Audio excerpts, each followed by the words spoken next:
آواز بلند نعرہ صلوات اللهم صل على محمد وآل محمد.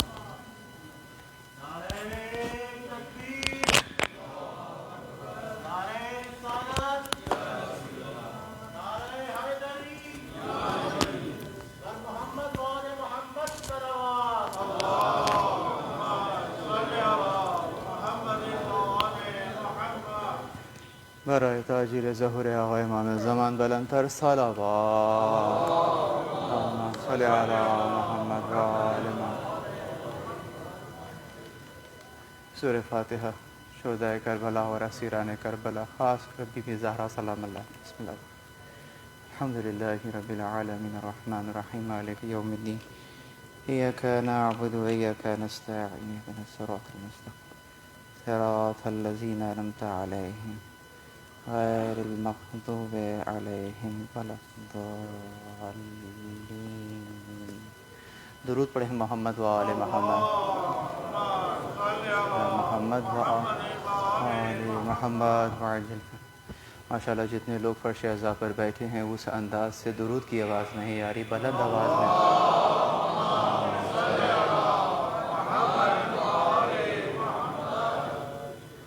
اعوذ باللہ من الشیطان الرجیم.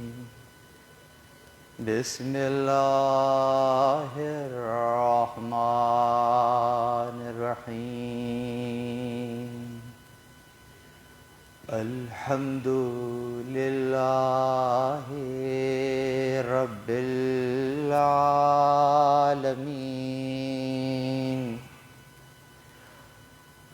الحمد للہ الذی دلع لسان الصباح بنطق تبلج وصرها قطع الليل المظلم بغياهب تلجلج واتقنا صنع الفلك الدوار في مقادير تبرج وشعشع ضياء الشمس بنور تعجج الذي دل على ذاته بذاته وتنزه عن مجانسة مخلوقاته وجل عن ملائمة كيفياته الذي قرب من خطرات الظنون وبعد عن لحظات العيون وعلم بما كان قبل أن يكون. ثم الصلاة والسلام والتحية والإكرام على رسول ثقلين رحمة للمشرقين والمغربين جد الحسن والحسين سيدنا ومولانا وبالقاسم محمد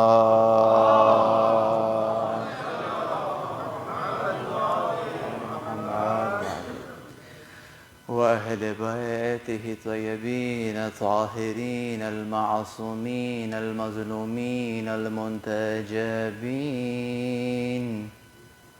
الذين ذهب الله عنهم الرجس وطهرهم تطهيرا.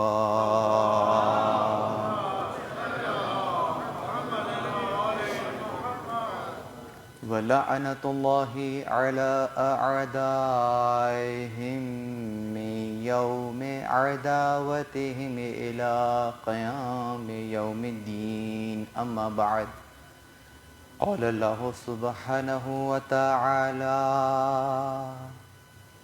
في محكم كتابه المجيد وفرقانه الحميد بسم الله الرحمن الرحيم يا أيتها النفس المطمئنة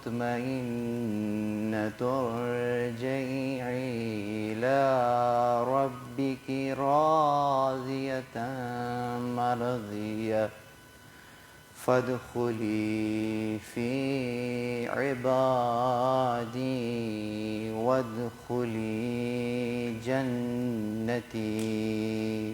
درود پڑھیں محمد و آل محمد.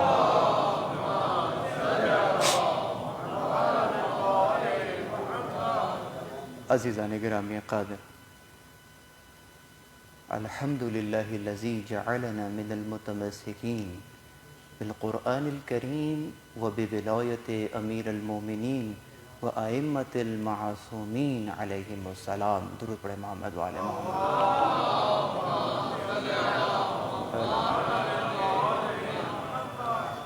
تمام تر تعریفیں خدائے لا یزال و لم یزل کے لیے، درود اور سلام محمد اور اہل بیت محمد علیہ الصلاۃ والسلام کی ذوات مقدسہ پر.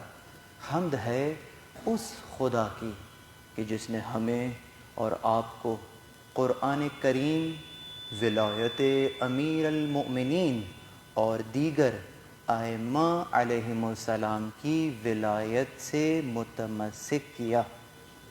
پروردگار عالم کا احسان ہے، پروردگار عالم کا لطف ہے، پروردگار عالم کی توفیق ہے کہ ہم اور آپ اپنی احساس ذمہ داری کا عملی ثبوت دیتے ہوئے اس وقت فرش عزا پر موجود ہیں، اور یقیناً اپنے لیے، اپنی گزشتہ اموات کے لیے اور ان ارواح کے لیے جو ابھی اس دنیا میں آئیں بھی نہیں ہیں، رزق سمیٹ رہے ہیں.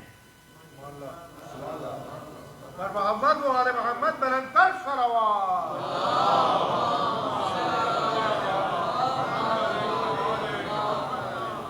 اور رزق بھی ایسا رزق کہ جو ختم ہونے والا رزق نہیں، باقی رہنے والا رزق ہے. لطف کسے کہتے ہیں؟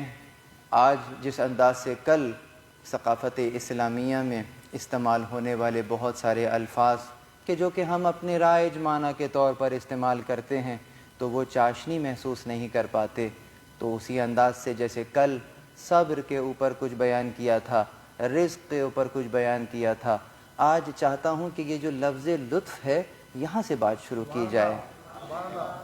لطف جس انداز سے ہم سن رہے ہیں، سمجھ رہے ہیں، یہ ایک اردو میں جس انداز سے لطف کو سمجھا جاتا ہے یا بولا جاتا ہے یا سنا جاتا ہے، تو یقین رکھ لیجئے کہ اگر لطف کے اصلاً معنی نہ معلوم ہو تو وہ جسے آپ اردو میں لطف کہتے ہیں وہ بھی نہیں آئے گا. عربی کے اور خاص اس اصطلاح کے جو استعمال ہوتی ہے، نہ صرف یہ کہ عربی لفظ بلکہ اصطلاح میں عرف عام، یعنی عرف عام میں بولے جانے والا لفظ نہیں، خاص کلامی اعتبار سے جب یہ کلمہ ادا کیا جاتا ہے لطف، تو اس سے مراد کیا ہوتی ہے؟ بہت توجہ. اگر علامہ حلی کا وہ جملہ میرے سامنے نہ ہوتا تو یقیناً اس کو سمجھانا بہت مشکل تھا. حضرت علامہ نے بہت ہی اختصار کے ساتھ، جسے کہتے ہیں کہ سمندر کو کوزے میں سمیٹ دیا، ایک جملہ کہہ کر تعریف کر کے کہا لطف کیا ہے؟ کہا کہ ہر وہ فعل کہ جو خالق مخلوق کی طرف نسبت دیتے ہوئے انجام دے لطف کہلاتا ہے. ہر وہ فعل جو خالق مخلوق کی طرف نسبت دیتے ہوئے انجام دے لطف کہلاتا ہے. سمجھ میں آ گئی بات؟ اب سوال یہ پیدا ہوتا ہے کہ پروردگار یعنی کہ خالق مخلوق کی طرف نسبت دے کر کون کون سے افعال انجام دیتا ہے. یہاں ذیل میں ایک اور بحث چھڑ جاتی ہے کہ پروردگار جو فعل انجام دیتا ہے کیا ان افعال میں غرض ہوتا ہے یا نہیں ہوتا؟ آپ اور میں جو فعل انجام دیتے ہیں تو یقیناً اگر کوئی ایسا شخص ہو کہ جو کہ ایک ایسا کام کر رہا ہو جس کا کوئی مقصد نہ ہو تو اس شخص کو آپ کیا کہیں گے؟ کوئی ایسا کام ہو کہ جس کا کوئی بھی مقصد نہ ہو، کوئی نتیجہ بھی حاصل کرنا مقصد نہ ہو، بس یوں ہی کیا جا رہا ہو، تو آپ اس کو فعل عبث کہتے ہیں کہ ایک خام خواہ کا فعل ہے. تو یقیناً جو عاقل ہوتا ہے اس کے ہر فعل میں حکمت پوشیدہ ہوتی ہے. عقل کے مطابق وہ کام کی. عقل کو عقل کہتے کیوں ہیں؟ خدا کی قسم ایک ایک لفظ ایسا ہے کہ اگر اس کی شرح کریں تو یہ خود ایک موضوع ہے. عقل کو عقل کیوں کہتے ہیں؟ اونٹ کو جس شے سے باندھا جات معقل عموماً وہ بھی کہتے ہیں باندھ دینا. عقل کو عقل کہتے کیوں ہیں؟ اس لیے کہ باندھ کے رکھتی ہے. دیکھو خبردار یہ نہ کرنا. جو انسان کو کوئی ایسا کام کرنے سے روک رہی ہو کہ یہ نہ کرنا نقصان ہے تو وہ عقل، اسی لیے اس کو عقل کا نام دیا. جانور کے پاس نہیں ہے. جانور کے سامنے کھانا آتا ہے، جہاں سے آئے جیسے آئے اس نے بس اپنا پیٹ بھرنا ہے. یہ حیوانی صفت ہے. جہاں سے آئے جیسے آئے جس کا آئے جس انداز میں آئے اس کو فقط پیٹ بھرنے سے غرض ہے. یہ حیوانی صفت ہے. اب اگر یہی صفت کسی انسان میں دیکھیں کہ جہاں سے آئے جیسے آئے جس کا آئے بھلے کسی کو ملے نہ ملے میرا پیٹ بھر جائے، یہ کون سی صفت ہے؟ یہ ابھی کہا حیوانی صفت تھی. تو اس کا مطلب کہ دکھنے میں تو انسان ہے لیکن اوصاف کے اعتبار سے جانور. کون سی شے ہے کہ جو اس کو سامنے رکھا ہوا کھانا نہیں کھانے دے گی کہ نہیں تمہارے لیے جائز نہیں ہے؟ یہ عقل ہے. اور جب تک یہ جوہر اس میں نہ ہو یہ اشرف کہلانے کے لائق نہیں ہے. گویا ابھی یہ انسان نہیں ہے. میں نے کمال کی بات نہیں کہی ہے. ابھی یہ انسان نہیں ہے. جب یہ انسان ہو جائے گا پھر اس کا کمال انسانی تو شروع ہوگا. آدمی کو بھی میسر نہیں انسان ہونا. بہت سارے آدمی دکھیں گے لیکن انسان بہت کم دکھیں گے. اللہ اکبر. مجھے اس وقت ابو البصیر کا وہ واقعہ یاد آ گیا. چوتھے امام کے دور میں موجود ہے.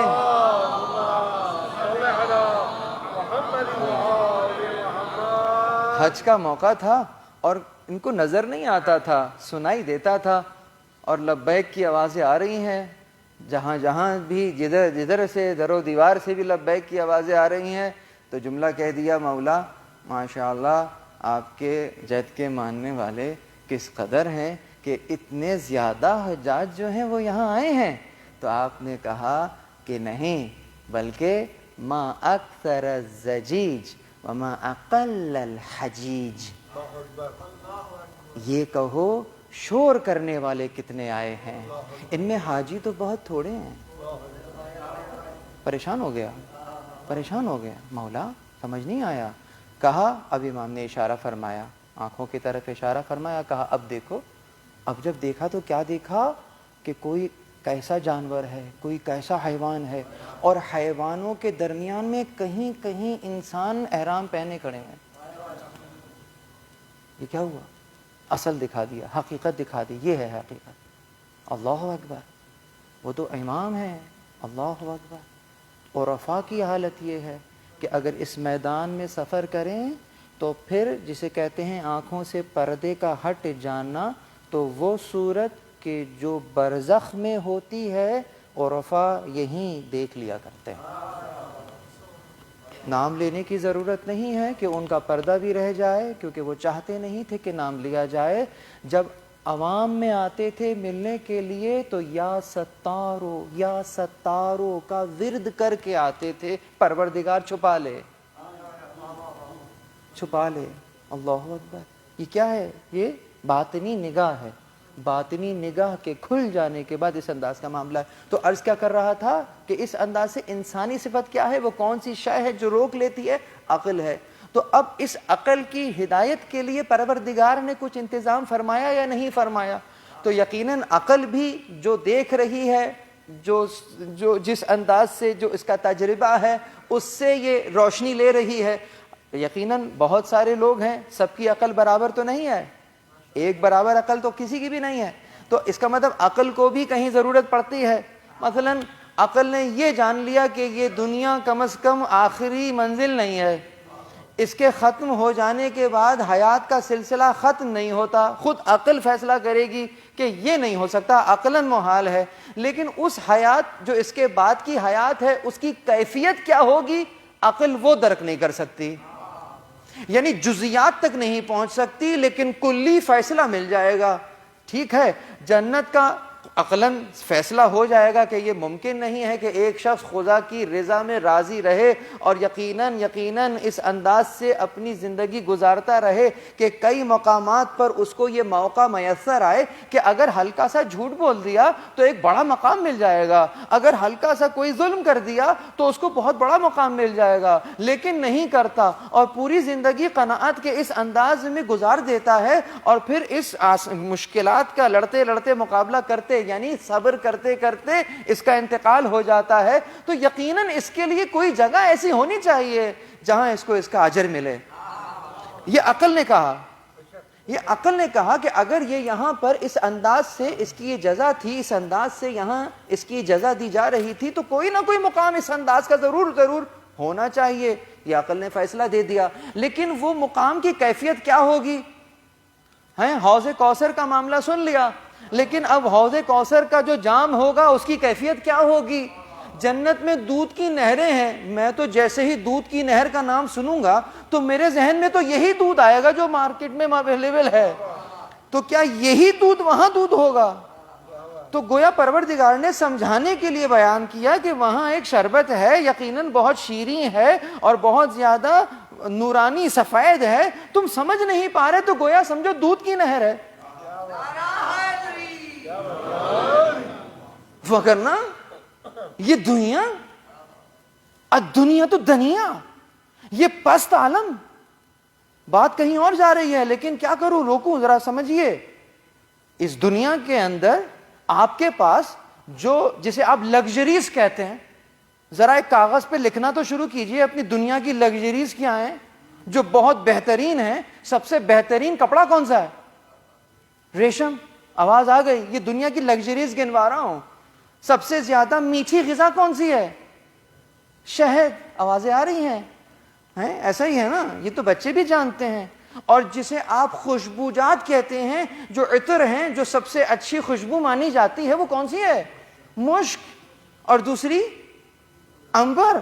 مشک و عنبر. یہ دنیا کی لگژریز گنوا دی آپ نے.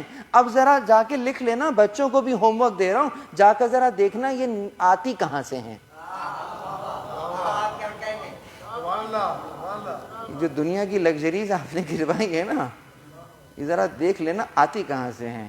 وہ جسے آپ ریشم کہہ رہے تھے نا، ایک کیڑے کا لعاب ہے جس سے وہ بنتا ہے. ٹھیک ہے، اس سے مل کر آپ نے اس کو بنا دیا جناب ریشم. ٹھیک ہے.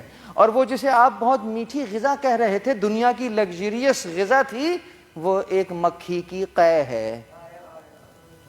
کیا پست جگہ ہے، آپ دیکھیں اس پستی میں کہاں رہ رہے ہیں. اور وہ جو جسے آپ خوشبو کہہ رہے تھے، مشک، عنبر، اللہ اکبر. وہ مشک کیا تھا؟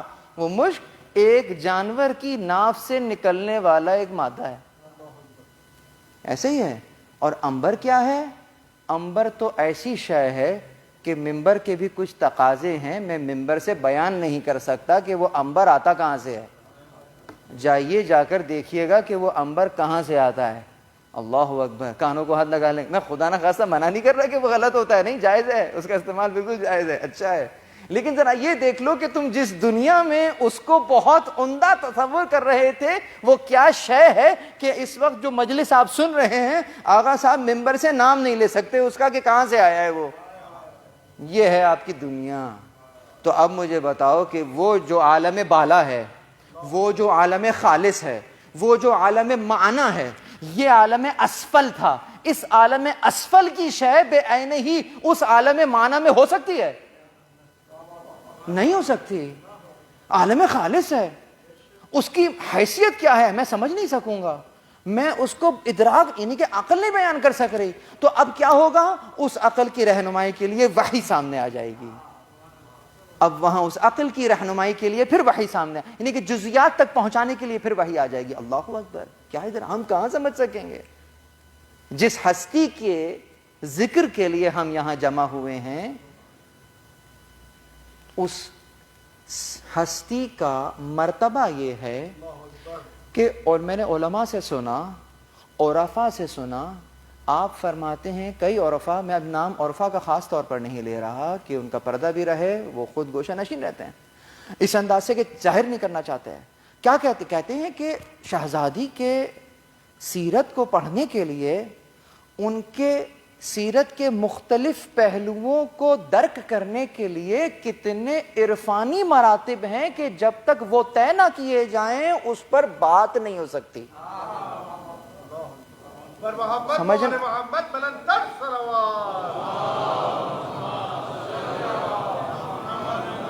برائے خوشنودی جناب زہرا سلام اللہ علیہ بلندر صلوات۔ اللہم صلی علی تو پروردگار نے کہہ دیا وما ادراک ما لیلۃ القدر، تمہیں کیا معلوم لیلۃ القدر کیا ہے؟ عربوں کے لیے نہ لیل پرانا لفظ ہے، کوئی نیا لفظ ہے، نہ قدر نیا لفظ ہے۔ عربوں کے لیے سمجھنا مشکل نہیں ہے لیل کیا ہوتا ہے، قدر کیا ہوتا ہے، اس کے باوجود پروردگار کہے تمہیں کیا معلوم لیلۃ القدر کیا ہے، اس کا مطلب تم ادراک ہی نہیں کر سکتے کہ ہم کس لیلۃ القدر کی بات کر رہے ہیں۔ ابھی وقت نہیں ہے کہ میں بیان کروں، لیکن اشارہ کر دیا میں نے، سمجھنے والے سمجھ گئے کہ تمہیں کیا معلوم لیلۃ القدر کیا ہے۔ ایک ہی سورہ کے اندر لیلۃ القدر لیلۃ القدر لیلۃ القدر، یہ تکرار کس بات کی طرف اشارہ کر رہی ہے؟ یہ پروردگار کو اتنا محبوب کیوں ہے لیلۃ القدر کہ بار بار کہہ رہا ہے؟ یہ کس کا تذکرہ ہے کہ جو نام لے کر نہیں کیا جا رہا، اشاروں میں کیا جا رہا ہے، اشاروں میں کیا جا رہا ہے، وہ ہے اللہ اکبر۔ کس انداز سے اس سیرت کو بیان کیا جائے؟ شہزادی کی دو سیرتیں ہیں، ایک سیرت وہ ہے کہ جو کہ خلقت سے ولادت تک کے درمیان کی، اور ایک سیرت وہ ہے جو ولادت سے شہادت تک کے درمیان کی۔ اب مجھے بتائیے کہ وہ سیرت جو خلقت سے ولادت تک کے درمیان کی ہے وہ تو سامنے ہی نہیں آئی، کیا بیان کیا جائے؟ ہاں، ولادت سے شہادت تک کی جو سیرت ہے وہ کتنے عرصے کی ہے؟ 18 سال، فقط 18 سال۔ اس 18 سال کے اندر جو عرفانی مراتب اور جو کمال ہیں اس کے اوپر علماء فرما رہے ہیں کہ جب تک خود عرفانی مراتب نہ طے کر لیں گفتگو نہیں ہو سکتی۔ یہ تو مقام ہے، کس انداز سے پروردگار نے اہتمام فرمایا، یعنی جبریل امین نازل ہوئے، اور نازل ہونے کے بعد رسول اللہ سے فرماتے ہیں کہ یا رسول اللہ، حضرت خدیجہ کے ازدواج کے بعد کی بات بیان کر رہا ہوں، کہا 40 دن تک آپ بی بی خدیجہ کے پاس نہ جائیے گا۔ تو آپ نے پھر ایک گوشے میں، یعنی کہ آپ نے ان سے کنارہ کیا۔ آپ کا جو روز کا معمول تھا وہ اس انداز سے تھا کہ آپ دن میں روزہ رکھا کرتے تھے، رات میں قیام کیا کرتے تھے۔ تو ایک رات جب آپ کا، یعنی کہ جسے کہتے ہیں وہ دور مکمل ہوا، 40 کی ایک اور اہمیت ہے، پھر کبھی اس پہ بھی سارے موضوعات لکھتے رہیے کہیں ڈائری میں کہ ان پر بات ہونی چاہیے۔ 40 کی ایک الگ اہمیت ہے، ہر ایک کا ایک 40 نظر آئے گا، انبیاء کا 40 نظر آئے گا، حضرت موسیٰ 40 موسوی نظر آئے گا، کس ایک انداز سے 40 خود ایک عرفانی اصطلاح میں تو 40 کو دیکھیں تو ایک الگ موضوع ہے۔ تو وہاں پر وہی 40 دن رسول اللہ کے لیے بھی 40 کو یا قرار پایا، گویا کچھ ملنے کے لیے جیسے حضرت موسیٰ کو 40 کا دور گزارنا پڑا تو کچھ ملا، یہاں پر رسول اللہ کے لیے بھی کچھ 40 رکھا گیا۔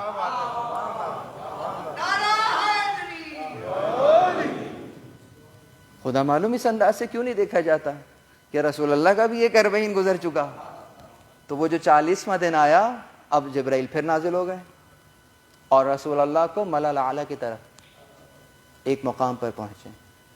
کیا دیکھا کہ ایک شجر ہے، سمجھ گئے کون سا شجر ہے؟ بچوں کے لیے بیان کر رہا ہوں، بزرگ تو پہنچے ان کو تو صرف سنا رہا ہوں، سبق سنا رہا ہوں۔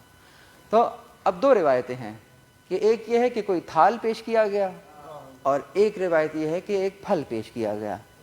اور وہ جو پھل پیش کیا گیا اس کے لیے بھی کچھ روایتیں ہیں، جو زیادہ روایتیں ہیں وہ کہتی ہیں کہ جناب ایک سیب دیا گیا اور کہا گیا کہ یا رسول اللہ اس سے افطار کیجئے. اور پھر تعارف کرایا گیا کہ یا رسول اللہ جانتے ہیں کون سا درخت ہے؟ اس کا نام شجر طوبہ ہے. کون سا شجر؟ شجر طوبہ. اس شجر طوبہ کو کس انداز سے پروردگار نے خلق فرمایا ہے؟ کہا اس کے جو بیج ہے پروردگار نے اسے اپنے نور سے خلق فرمایا، اور اس بیج کی جو آبیاری کی ہے وہ جو آپ قرآن میں نہروں کے نام سنتے ہیں نا، تسنیم، سلسبیل، کوثر، ان کے پانی سے اس بیج کی آبیاری کی ہے. اللہ اکبر. اور پھر یقیناً اس شجر طوبہ سے وہ پھل دیا گیا اور رسول اللہ نے اس کو تناول فرمایا، اور پھر آپ کو حکم ہوا کہ اب آپ بی بی خدیجہ کی طرف جائیے. تو اس انداز سے یہ اہتمام فرمایا پروردگار نے کہ وہ نور آپ کے صلب میں قرار پائے اور اس دنیا کو ان کے وجود سے منور کیا جائے. درود پڑھے محمد والے محمد پر. یہ ہیں بی بی زہرا، یہ ہے فاطمہ. کیا سمجھیں گے کیا اہتمام کیا ہے پروردگار عالم نے. اور پھر اس 40 کے اختتام پر کیا نعمت ہاتھ میں آئی ہے. اب آئیے، اب یہ بتائیے، جو میرے ان مجالس کا موضوع قرار پایا تھا کہ بی بی زہرا انسان کامل. آپ کے اور ہمارے گھروں میں جب ولادت ہوتی ہے تو طریقہ کیا ہے؟ طریقہ یہ ہے، میں ان گھرانوں کی بات کر رہا ہوں، یقیناً میرے سامنے جو ہے وہ یقیناً درآل محمد سے متمسک مومنین تشریف فرما ہیں اور ایک تہذیب رکھتے ہیں، ایک تمدن رکھتے ہیں. تو طریقہ یہی ہے کہ یقیناً جو گھر میں بزرگ ہوتا ہے وہ بزرگ اس بچے کا نام رکھتا ہے. ایسا ہی ہے نا؟ تو یقیناً بابا سے یا ماں سے، یا اگر بزرگ موجود ہیں، دادا موجود ہیں یا نانا موجود ہیں، تو ان کی طرف جو ہے وہ رجوع کیا جاتا ہے اور وہ بچے کا نام رکھتے ہیں. ایسا ہی ہے.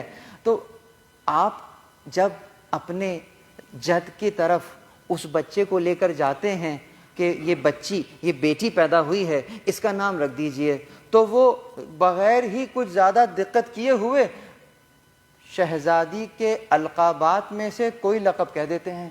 کہتے ہیں اس کا نام راضیہ رکھ دو، مرضیہ رکھ لو، زکیہ رکھ لو. ایسا ہے یا نہیں ہے؟ اچھا، اب اگر میں آپ سے پوچھوں کہ آپ نے اس بچی کا نام مرضیہ رکھا ہے، کیوں رکھا ہے، تو آپ کے پاس ایک جواب ہوگا کہ یہ بی بی کا لقب ہے. یہی جواب ہے نا. آپ نے بچی کا نام رکھا، کیوں رکھا؟ کہا بی بی کا لقب ہے. بس اگر یہ طریقہ آپ کے یہاں رائج ہے اور آپ اس کے اوپر ماشاءاللہ کاربند بھی ہیں، تو یہ کہیں نہ کہیں سے تو سلسلہ چلا ہوگا نا. یہ کسی کے گھر کی تہذیب ہے کہ اس انداز سے بزرگ کے پاس جایا جائے اور نام رکھ دیا جائے. تو یقیناً جب اس گھر میں بھی ولادت ہوئی تو کسی نے تو نام رکھا ہوگا. نام کس نے رکھا؟ کہا نام بابا نے نہیں رکھا، گویا انہوں نے اپنے بزرگ کی طرف رجوع کیا. یہ حفظ مراتب ہیں. ان کی طرف گئے، انہوں نے کیا کیا؟ انہوں نے نام رکھ لیا. کہا نہیں، انہوں نے بھی نہیں رکھا. تو پھر کس نے نام رکھا؟ کہا ان کا نام اللہ نے رکھا. پر محمد و آل محمد بلندر صلوات. اللہم صلی علی. کس نے رکھا نام؟ کہا اللہ نے نام رکھا. اب سمجھیے، اب جواب بدل جائے گا. آپ سے پوچھا تھا نام کیوں رکھا، آپ نے کہا بی بی کا لقب ہے اس لیے رکھ دیا. یہی سوال اب وہاں کیا جائے اور پھر اس کا جواب کیا لیا جائے گا کہ تم نے تو اس لیے نام رکھا تھا کہ شہزادی کا نام تھا. یہ بتلاؤ اللہ نے جب مرضیہ کہا تو کیا دیکھ کر نام رکھا؟ جب اللہ نے زکیہ نام رکھا تو کیا دیکھ کر نام رکھا؟ اس کا مطلب کیا ہوا؟ وہ فعل کیا تھا؟ بندوں کی طرف نسبت دیتے ہوئے انجام دے رہا ہے، خلقت کی طرف نسبت دیتے ہوئے. ہر کام کیا ہے؟ لطف ہے. کتنا بڑا لطف الہی ہے فقط یہ نام کا رکھ دینا. کتنا بڑا الطاف ہے پروردگار کا کہ یہ نام رکھا. کیوں رکھا؟ بہت توجہ. اسم ہم عموماً گھروں میں، بلکہ اب تو خیر کچھ نام ایسے ہیں جو کہ ہمارے ہاں عموماً نہیں رکھے جا رہے ہوتے، لیکن نام تو بہت اچھے ہوتے ہیں. عبد الرحمن ہے نام تو بہت اچھا ہے، رحمان کا بندہ. نام تو یزید بھی بہت اچھا ہے. یہ اور بات ہے، ہم رکھتے نہیں. کیوں نہیں رکھتے؟ اس لیے کہ کراہیت آتی ہے. جیسے ہی نام لیں گے ایک شخص ذہن میں آ جائے گا. ہاں لیکن زیادہ کرنے والا پروردگار یعنی کہ زیادہ دینے والا ہے، وہ ایک اچھی نسبت آ جاتی ہے. عبد الرحمن، رحمان کا بندہ. لیکن رکھیے جیسے ہی عبد الرحمن کہیں گے ابن ملجم نہ سامنے آ جائے گا. تو بہرحال وہ ایک الگ مسئلہ ہے. عبداللہ رکھ دیجئے، عبید اللہ، یہ کون سے نام ہے؟ لیکن ہم عموماً بہرحال ایک بات بیان کر رہا ہوں. تو عبداللہ کا مطلب کیا ہے؟ کہا اللہ کا بندہ. اللہ کا بندہ. تو یہ بتلائیے کہ یہ جتنے بھی اللہ کے بندے ہمیں ملتے ہیں، خود یہ جو عبد الرحمن صاحب ملے تھے ہمیں 40 ہجری کے اندر، یہ واقعی عبد الرحمن تھے؟ یہ رحمان کے بندے تھے؟ کیا واقعتاً رحمان کا بندہ تھا؟ کیا اللہ نے اس کو اون کیا ہے؟ اس نے تو یہ اپنے آپ کو گویا پریٹینڈ کیا ہے کہ میں عبد الرحمن ہوں. ایکسپٹنس ہوئی ہے یا نہیں ہوئی ہے؟ جاؤ جا کے سورہ فرقان دیکھو. وَعِبَادُ الرَّحْمَنَ الَّذِينَ يَمْشَوْنَ عَلَى الْأَرْضِ هَوْنًا. اللہ کے بندے تو وہ ہیں جو زمین پر آرام سے چلتے ہیں. ہونن، آرام سے چلتے ہیں. یہ اللہ کے بندے ہیں، عباد الرحمن ہیں. آپ اپنا نام عبد الرحمن رکھ لیجئے، لیکن اگر آپ ان اوصاف کے حامل نہیں جو فرقان کہہ رہا ہے تو یقیناً نام کا تو عبد الرحمن ہوگا، لیکن زندگی میں کہیں عبدیت نظر نہیں آ رہی. بات سمجھ میں آ رہی ہے؟ تو یقیناً اس انداز سے ہمیں بہت سارے لوگ نظر آتے ہیں. اب سوال یہ پیدا ہوتا ہے، شہزادی کا نام اگر زکیہ ہے تو پروردگار عالم نے یہ نام کس وجہ سے رکھا ہے؟ یعنی گویا آپ زکیہ ہیں تو یہ نام دیا. آپ کا ایک لقب ممتحنہ بھی ہے، یہ کس کا امتحان لیا جا چکا ہو، تو پروردگار نے امتحان لیا ہے، پروردگار دیکھ چکا ہے. اور ایک جملہ اگر میں کہوں، میرے ہاتھ میں کتاب موجود ہے کاظم قزوینی کی، ایک جملہ بہت لطیف ہے. کہتے ہیں کہ دیکھیں جو عالم میں، اس عالم میں وہ با کمال ہستیاں جو آپ کو دکھ رہی ہیں، جب ان ہستیوں کو آپ دیکھتے ہیں، ان با کمال ہستیوں کو، تو یہ سمجھ لیجئے کہ آپ کو بعد میں معلوم ہوا ہے کہ با کمال ہیں. اہل آسمان انہیں آپ سے پہلے جانتے ہیں، آپ سے پہلے جانتے ہیں. کون ہے؟ اللہ اکبر. اس کے مقام کو سمجھتے ہیں. اب سمجھ میں آئے گا کہ جبرائیل بچے کا جھولا کیوں جھلا رہا ہے. اسے معلوم ہے یہ بچہ نہیں ہے، اسے معلوم ہے جس کو جھلا رہا ہوں یہ کون ہے. اللہ اکبر. یعنی کہ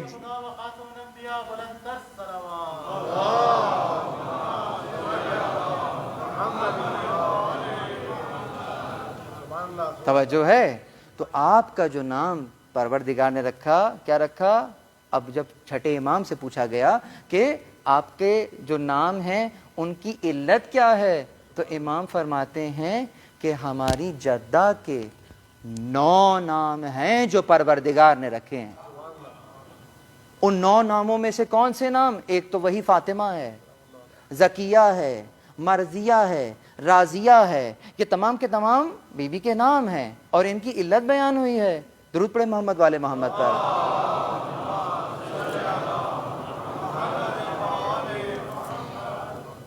تو آپ نے 9 ناموں میں سے جو نام بیان کیا فاطمہ، اس فاطمہ کی اپنی علت بیان ہوئی. اور کس انداز سے بیان کرتے ہیں؟ فرماتے ہیں کہ ہیا فاطمہ، یہ فاطمہ ہے. کیوں؟ کہا لأنها فتمت شیعتها من النار، کہ اس لیے کہ یہ اپنے شیعوں کو، فاطمہ کا مطلب کاٹ دینے والی، الگ کر دینے والی. کہا اس لیے کہ یہ اپنے شیعوں کو آگ سے الگ کر لے گی. نام ہی فاطمہ پڑ گیا. دوسری علت، ابھی ایک ہی نام کی علت بیان ہو رہی ہے، کہا دوسری علت بیان کی. کہا کہ اس یا فاطمہ کہ کس انداز سے ان کا نام فاطمہ رکھا؟ کہا لأن اللہ فتمها وشیعتها من النار. اب یہاں پر بات وہی ہے لیکن الفاظ کو دوسرے انداز سے بیان کیا کہ اس لیے کہ یہ اپنے چاہنے والوں کو، اپنے محبین کو آگ کے عذاب سے بچا لے گی، نجات دے دے گی. بہت توجہ. ربنا آتنا فی الدنیا حسنۃ وفی الآخرۃ حسنۃ وقنا عذاب النار. یہی آیت کس کی دعا ہے؟ کون مانگ رہا ہے؟ کون ہے جو دنیا میں حسنات مانگ رہا ہے، آخرت میں حسنات مانگ رہا ہے؟ شہزادی کا قول ہم نے علماء سے سنا کہ انا کلمۃ الحسنہ، میں وہ کلمہ حسنہ ہوں۔ اب سمجھ میں آیا کہ جو مانگا جا رہا ہے دنیا میں بھی آخرت میں بھی اسی کلمہ حسنہ کے آخری ٹکڑے کے اندر جو بیان ہوا، کیا ہوا؟ وقنا عذاب النار، ہمیں عذاب نار سے بچا لے۔ اس کو عربی میں کیا کہتے ہیں؟ فاطمہ۔ درود پڑھے محمد والے محمد پر۔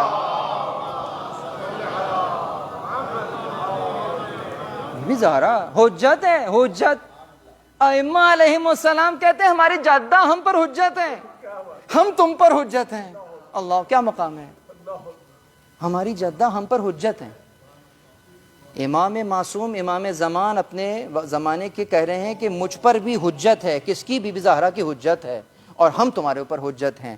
پھر فرمایا کہ لِأَنَّهَا فَطَمَّتْ مِنَ الشَّرِّ، کہ ایک اور علت بھی ہے کہ ان کو فاطمہ کہا، کس لیے کہ پروردگار نے ان کو، اب یہ تو یہاں اس انداز کی بات تھی نا کہ اپنے چاہنے والوں کو آگ سے بچا لیا، کہا ایک اور علت بھی یہ ہے کہ پروردگار نے انہیں برائی سے دور رکھا ہے، شر سے انہیں دور۔ یہ کہ دوری کس چیز کو کس چیز سے الگ کیا ہے، بہت توجہ رہے۔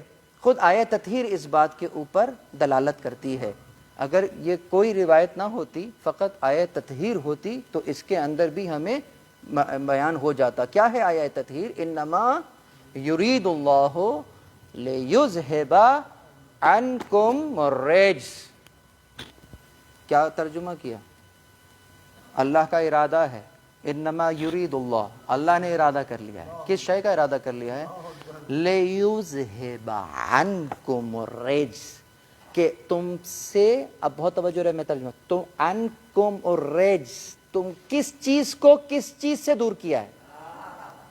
رجس کو تم سے دور کیا ہے یا تمہیں رجس سے دور کیا ہے؟ کون کس کو کس شے سے دور کر رہا ہے؟ بہت توجہ رہے، تمہیں رجس سے دور رکھا یا رجس کو تم سے دور رکھا؟ اب اگر میں یہ کہوں کہ مثال کے طور پر کہ آپ تو وہاں جانا چاہ رہے ہیں، میں روک کے رکھا ہوا ہوں، تو اس میں آپ کا کیا کمال ہے؟ آپ تو جانا چاہ رہے تھے، چونکہ میں نے روک کے رکھا ہوا ہے تو آپ کا کیا کمال ہے؟ لیکن دوسری طرف سے اگر دیکھا جائے، نہیں، رجس کو روکا ہے، یعنی آپ اتنی طیب اور طاہر ہیں، رجس چاہتا ہے کہ آپ تک آ جائے، ہم روک دیں گے۔ پر محمد و آل محمد بلندتر صلوات۔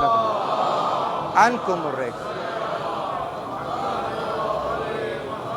برائے خوشنودی جناب زہرا سلام اللہ علیہ بلندتر صلوات۔ صلی علی محمد و آل محمد۔ رجس کو دور، رجس چاہے گا ملے گا، کبھی ادھر سے آئے گا، کبھی ادھر سے آئے گا، کبھی اہل بیت کی فہرست میں آئے گا کہ نہیں یہ بھی اہل بیت تھے، وہ بھی ہیں، یہ بھی ہیں، وہ بھی ہیں۔ پروردگار روک دے گا، اور کیسے روکے گا؟ وہ تو مسبب الاسباب ہے نا، تو کوئی اسباب بھی ہیں۔ کس طرح سے روکا؟ کہا جس قرآن میں کہہ رہا ہوں نا کہ رجس آنا چاہے گا روک دیں گے، ہم نے دور کر دیا ہے، اسی کے اندر ہم بیان کریں گے کہ رجس کیا ہے۔ تم اپنی ڈیفینیشن میں رجس شاید فقط ایک ادنا درجے کا رجس لوگے، تو ذیل مسائل کے اندر جو مسائل میں ہم دیکھیں گے جناب یہ نجس ہے، یہ نجس ہے، وہ نجس ہے، تم صرف نجاسات کو رجس سمجھ لو گے، لیکن قرآن کی نظر میں رجس کیا ہے ذرا وہ دیکھنا پڑے گا، پھر سمجھ میں آئے گا کہ کس چیز کو دور کر دیا ہے۔ تو قرآن میں اگر دیکھیں گے تو نظر آئے گا فاجتنبوا الرجس من الاوثان، کس چیز سے بچو؟ رجس۔ اور کون سے رجس سے بچو؟ فاجتنبوا الرجس، اس کا ترجمہ کیا کر لیں گے کہ رجس سے بچو۔ اب وہ رجس کون سا رجس ہے؟ کہا اوثان۔ اوثان کا مطلب ہوتا ہے بت پرستی، کہا بت پرستی کے رجس سے بچو۔ تو بت پرستی کیا ہوئی؟ اور اہل بیت سے کیا کیا ہے؟ دور کیا ہے۔ تو بس سمجھ لیجئے گا کہ اہل بیت تو وہی ہوں گے جن کے نسل میں کہیں بت۔ درود پڑھیں محمد والے محمد۔ پر محمد و آل محمد بلندتر صلوات۔ صلی علی محمد والے۔ اب تطہیر سمجھ میں آئے گی، اب تطہیر سمجھ، اور اب تطہیر کیسی سمجھ میں آئے گی؟ اس انداز کی تطہیر جیسا پاک کرنے کا حق ہے، اب وہ حق سمجھ میں آئے گا۔